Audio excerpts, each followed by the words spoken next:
سرکار کے کتنے قریب رہتے تھے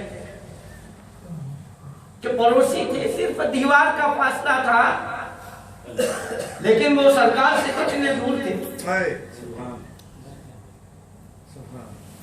اور حضرت اویس قرنی یمن میں رہتے تھے، سرکار کو کبھی دیکھا بھی نہیں تھا، صرف سرکار کے بارے میں سنا تھا. سن کر ایمان لانے والوں میں سے حضرت اویس قرنی، ابو لہب اور عقبہ بن معیط سرکار کے ساتھ رہتے تھے، دیوار کا فاصلہ تھا، لیکن وہ سرکار سے کتنے دور تھے وہ بھی نہیں بتا سکتا. اور اویس قرنی یمن میں تھے، لیکن سرکار سے کتنے قریب تھے وہ بھی نہیں بیان کر سکتا. اس لیے میں کہتا ہوں کہ سرکار کو اپنے سے دور نہ سمجھو.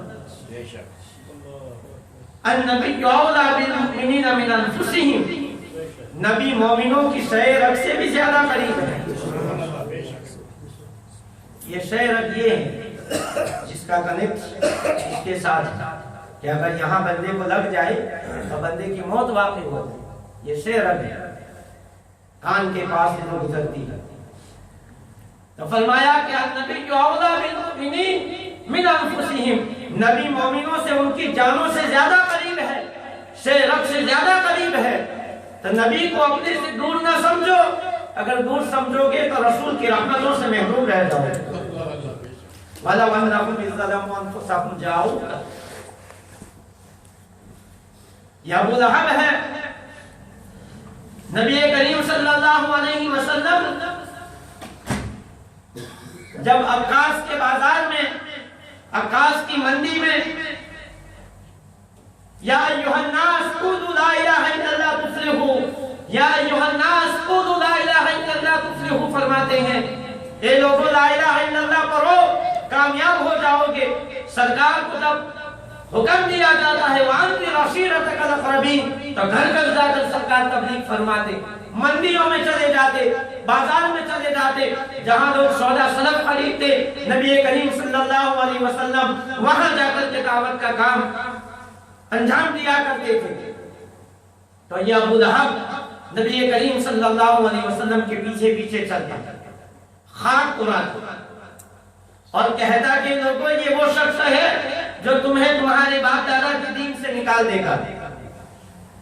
یہ وہ ہے جو لات اور عزا کی پوجا چھوڑ کر، عبادت چھوڑ کر ہمیں اللہ وحدہ لا شریک کی عبادت کرنے کی دعوت دیتا ہے. اے لوگوں اس کی بات کو نہ ماننا، یہ کاہن ہے، یہ جادوگر ہے، یہ فلاں ہے، یہ فلاں ہے.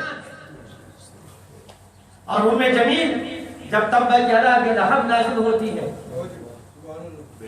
تفیق جیدہا حق، کہ اس میں پوری کی پوری ام جمیل اور ابو لہب کی وجوہ ہے. تو ابو بکر صدیق رضی اللہ تعالیٰ عنہ فرماتے کہ میں عمر اور نبی کریم صلی اللہ علیہ وسلم خانہ کعبہ میں بیٹھے تھے کہ ام جمیل ہاتھ میں بڑا لمبا پتھر لے کر کے آئی، نوک والا. جب وہ داخل ہوئی خانہ کعبہ میں تو ہم نے سرکار سے فرمایا کہ یا رسول اللہ صلی اللہ علیہ وسلم آپ کسی اور جگہ تشریف لے جائیں کہ یہ بڑی بدزبان عورت ہے، یہ آپ کے ساتھ بدزبانی کرے گی. سرکار نے فرمایا کہ ابو بکر اللہ تبارک و تعالی مجھے اس سے بچائے گا، وہ مجھے دیکھ ہی نہیں سکے. اب وہ قریب آتی ہے، ہاتھ میں ابو بکر صدیق فرماتے کہ نوکیلا پتھر، کہنے لگی کہ تمہارے ساتھی نے میری ہجو کی ہے. تبت یدا ابی لہب وتب فی جیدہا حبل من مسد، اس کے گلے میں رسی کا پھندا ہے. اب مفسرین بیان فرماتے ہیں کہ رسی کے پھندے سے مراد وہ جب دنیاوی عذاب بھی ہے اور آخرت کا عذاب بھی ہے کہ وہ لکڑیاں باندھ کر آ رہی تھی تو وہ جو رسی سے اس نے لکڑیاں باندھی تھی وہ اس کے گلے میں پھنس گئی. اور مفسرین فرماتے کہ یہی کافی نہیں ہے، جہنم میں 70 گز لمبی آگ کی رسی ہوگی، 70 گز لمبی آگ کی رسی ہوگی جو ام جمیل کے گلے میں لپیٹ دی جائے گی. یعنی دنیاوی عذاب بھی اس سے مراد ہے اور جہنم کا عذاب بھی اس سے مراد ہے. اب